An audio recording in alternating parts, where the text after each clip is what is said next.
truth. In the name of this success, many people build solid careers, seek recognition, accumulate achievements, and in the midst of it all, something essential begins to unravel. It is not visible, it is not immediate, but it is real. The bond with one's own identity starts to break. The modern world offers many ready-made paths, life models that seem to work, goals that seem universal. But every time one enters this game without questioning, there is a risk that, upon achieving what was desired, the feeling is not one of victory, but rather of estrangement. An internal misalignment, difficult to explain, that does not always find space to be named. Carl Jung did not speak of success in the way we are accustomed to. For him, true triumph was not conquering the external world, but preserving the integrity of the soul while walking. And when this integrity is compromised, it does not matter how many steps are climbed. Something inside remains suspended, fragmented, waiting for reconciliation. It is not about rejecting the world, nor romanticizing escape. It is about reclaiming the center, about feeling true in one's own decisions again, about remembering that success that demands self-betrayal is, at best, a poorly negotiated good deal. The question is not just, what have you achieved, but who did you have to stop being to get here? This video is an invitation to pause, not to give up the journey, but to redirect it. It is a conversation with those who have already realized that there are voids that applause cannot fill, and with those who sense, even if vaguely, that there is still something essential waiting to be rescued. Without formulas, without ready-made answers, just one direction. Return to oneself, without fear of abandoning what was never yours. You might even think you are in control, but stop and think. How many of your recent decisions were truly yours? How many times did you say yes when you wanted to say no? How many times did you accept compliments for achievements that deep down didn't even touch you? There is a huge difference between living and performing a life. And many people, perhaps you included, are stuck in a role they have learned to play so well that they no longer know where the performance ends and the truth begins. This is what Jung referred to as identification with the persona. And here we are no longer talking about a theoretical concept. We are talking about everyday life, the way you behave at work, with friends, with family.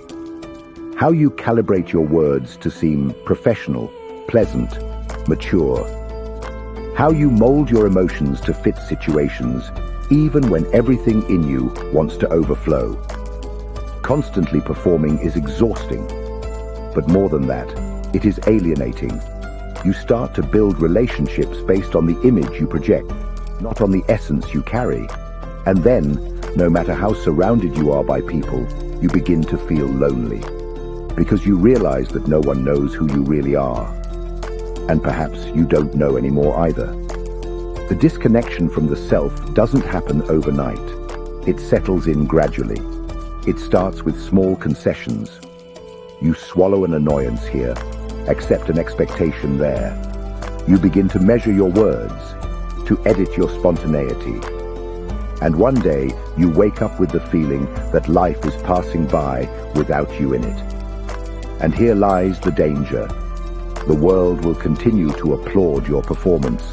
It will keep rewarding you, promoting you, praising you for being on the right track. But no one will notice the hole that is opening up inside you, because that hole is silent and socially acceptable. As long as you remain functional, no one will question your pain. But it is there, and it manifests itself in anxiety crises for no clear reason, in sleepless nights, in an emptiness that not even success can fill. And the truth is harsh but necessary. If you keep performing, you will forget how to be yourself. And when that happens, nothing remains, just a productive body, empty of soul. So before you completely lose yourself, it's time to take a pause, a brutally honest pause, to ask yourself, who is this version I am presenting to the world, and who is being suffocated inside me for it to exist? And that's where we enter the next part. When success, this ideal so pursued, becomes the trap that distances us from who we really are. Let's expose this dynamic and show how it captures you without you realizing it. Shall we? If this content is making sense to you, click the subscribe button and subscribe to the channel. Thank you for your support. You have been conditioned from an early age to believe that success is synonymous with fulfillment, that all you need to do is earn the diploma, secure a stable job, achieve financial independence, and everything will fall into place. But no one told you that it's possible to achieve all of this and still feel lost, because the success that the world offers rarely aligns with what your soul needs. The problem isn't success itself. The problem arises when it becomes the only criterion for measuring the value of your life. When it turns into an external goal that consumes everything, your time, your energy, your choices, your relationships, you start sacrificing parts of yourself to get there. And the closer you get to that there, the more you realize that perhaps there isn't even a destination, just an endless race. Carl Jung was direct in saying, "The unlived life is a disease from which one can die." This statement may seem radical, but think about what it's really saying. How many people do you know who followed all the steps in the playbook and still live emotionally unwell?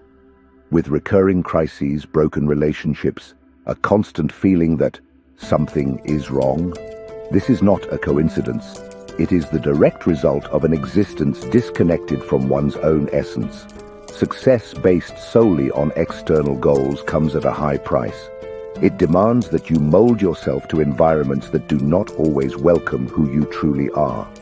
That you accept journeys that crush your creativity, your sensitivity, your spontaneity. And all of this is sold as professional growth.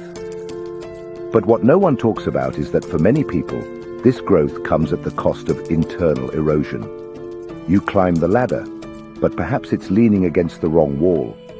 And then you find yourself trapped because you've already invested too much time to give up. You've built an image that you need to uphold. You've made so many concessions that turning back seems impossible. And this is how success becomes a trap. It locks you into a life you cannot abandon without feeling like you failed.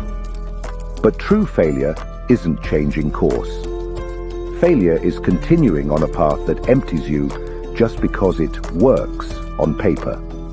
Failure is becoming someone you don't recognize just to maintain appearances. Failure is ignoring all the internal signs that something is wrong simply because the world outside says you're doing well. The good news is that there's still time, but only if you have the courage to face the truth head-on. Success without alignment with the self is a subtle form of self-sabotage. And the sooner you realize this, the more chances you have to start over from a more authentic place. The question now is, how can you know in practice that you are losing yourself? What are the concrete signs that your soul is being silenced by your lifestyle? This is what we will explore in the next part. We will bring this disconnection to the real, everyday level, where it begins silently to corrode you from within. You won't wake up one day and clearly realize that you've lost touch with who you are.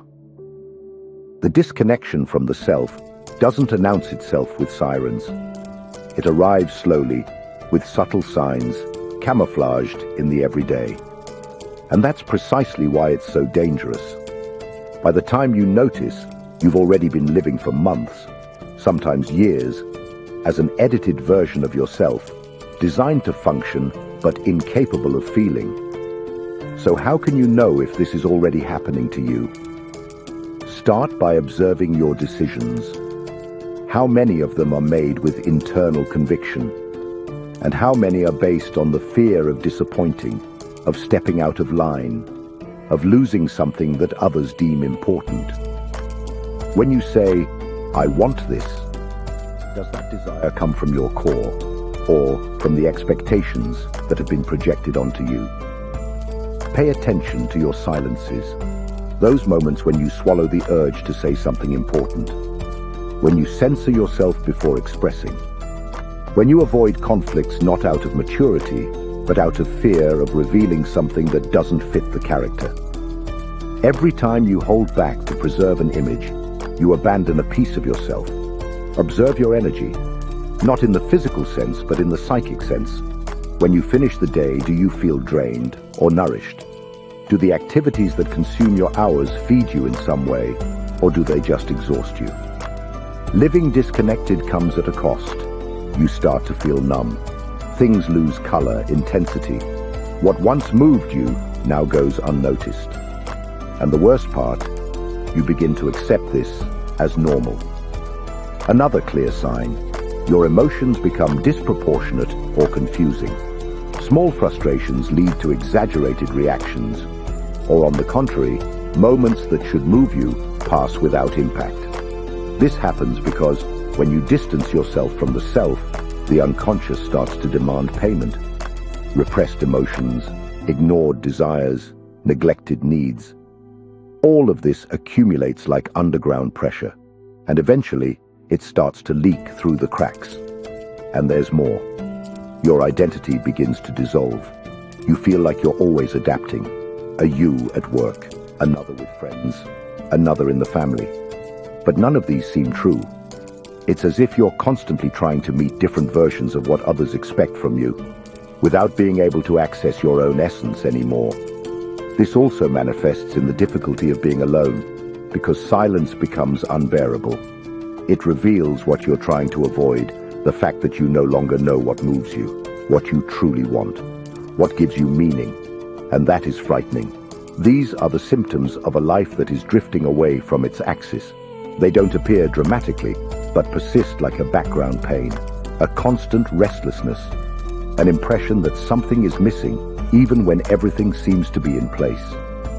And now that you know how to recognize the signs, the most important question arises: what to do with this? How to start listening to yourself again? How to rebuild a real connection with what you feel, think, and desire, without having to destroy the life you've built so far. This is what we will explore in the next part. It's time to talk about solutions, real practices, tools that you can apply now to begin the process of reconnection with yourself. Let's go together. The good news is that losing is not a full stop. It is, in fact, a call, a silent invitation from the unconscious for you to come back home, and home, in this case, is yourself. But this return is not automatic. It requires intention, presence, and above all, action. So now, let's set theory aside for a moment and dive into real, accessible practices that serve as bridges to your internal reunion. The first practice is brutally simple, yet profoundly transformative: the radical listening of silence. And here, we are not talking about meditation with relaxing music or apps with soft voices. We are talking about stopping, literally, without distractions, no phone, no agenda, no external stimuli, just you and the silence. It seems easy, but it is almost unbearable for those who are disconnected from themselves, because in the silence, all the internal voices you have learned to ignore start to scream. But that is precisely where the work begins.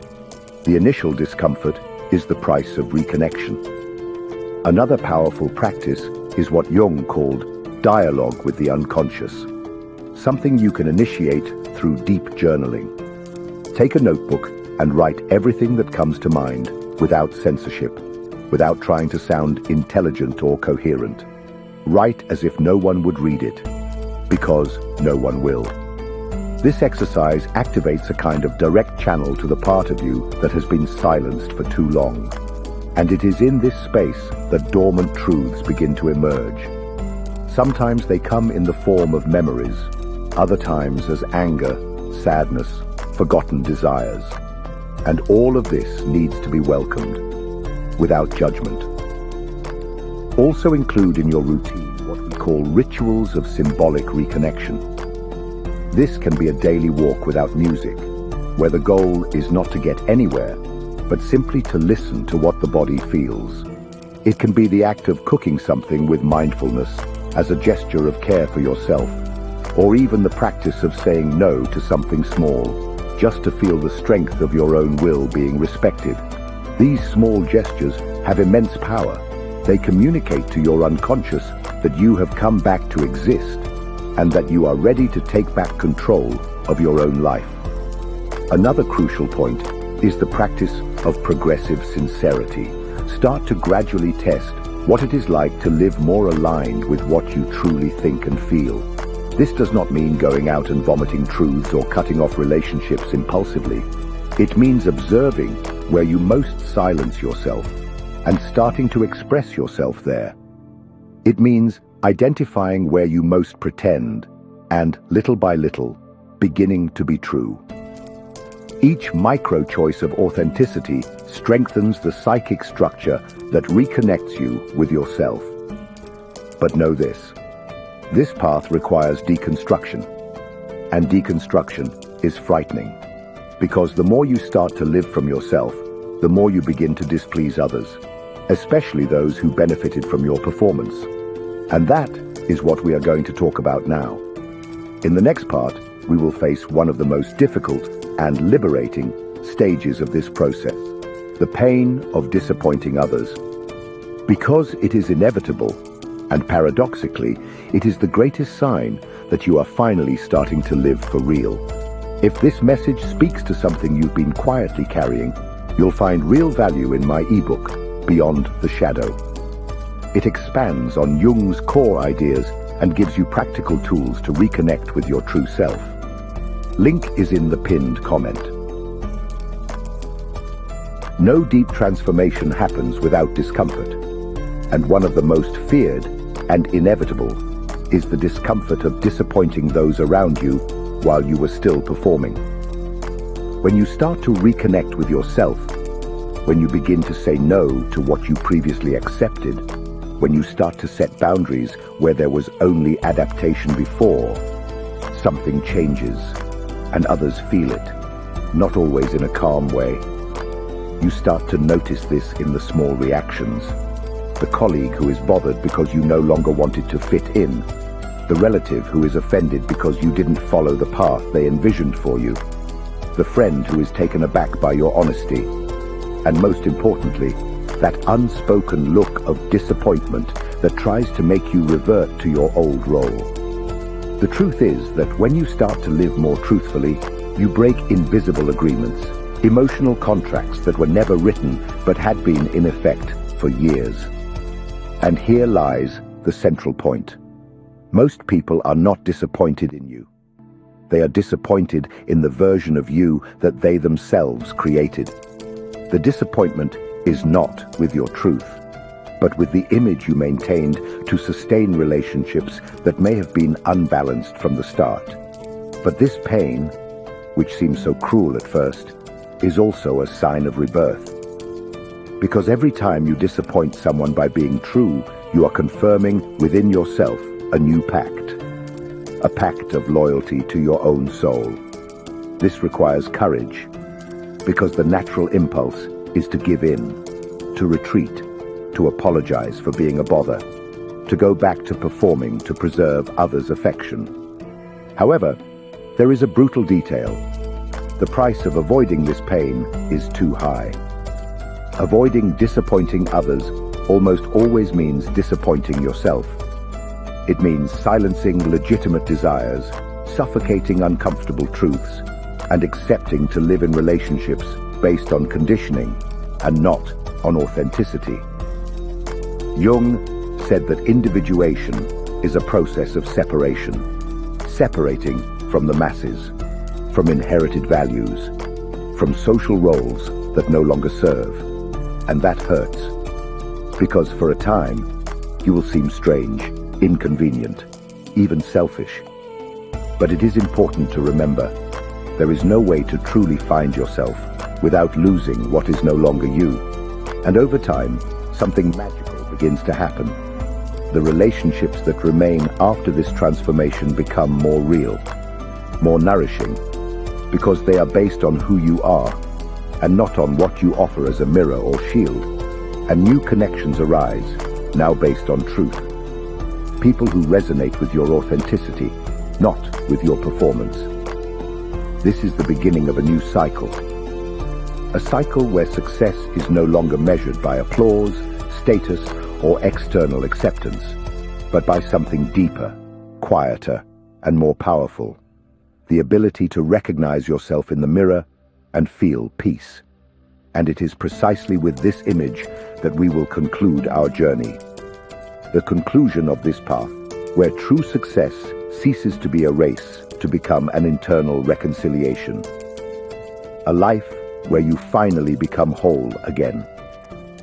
Let's move together to the final part. In the end, it doesn't matter how many goals you've achieved, how many diplomas you have on the wall, or how many zeros appear in your bank statement. What really matters, and what truly weighs, is what you see when you stand in front of the mirror.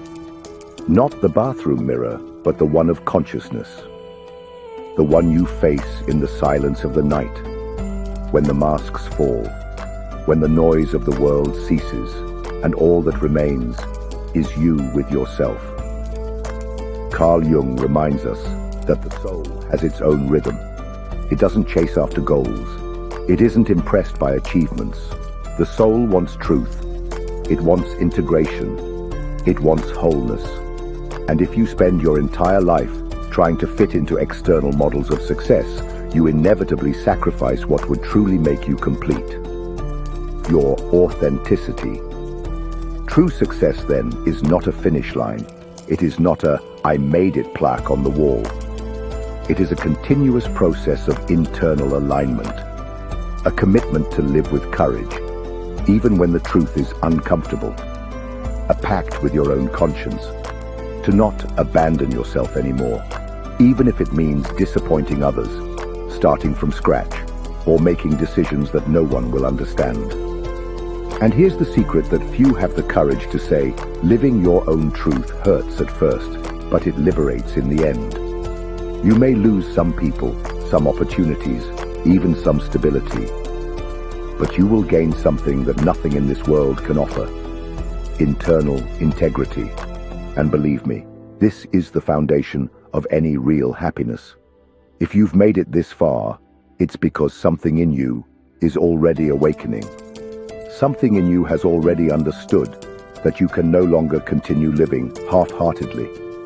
And it is exactly this something that you need to listen to more closely from now on. Now, I want to hear from you. At what moment in your life did you feel you were losing yourself? Or better, what are you ready to change from now on? Write it in the comments. This is not just a gesture of engagement. It is an act of affirmation, a public step towards your truth. And if this video made sense to you, don't stop here. The next video is an important continuation of this journey. Watch it, because the path of self-knowledge is long, but every conscious step you take is a silent victory over everything that tried to make you forget. See you there.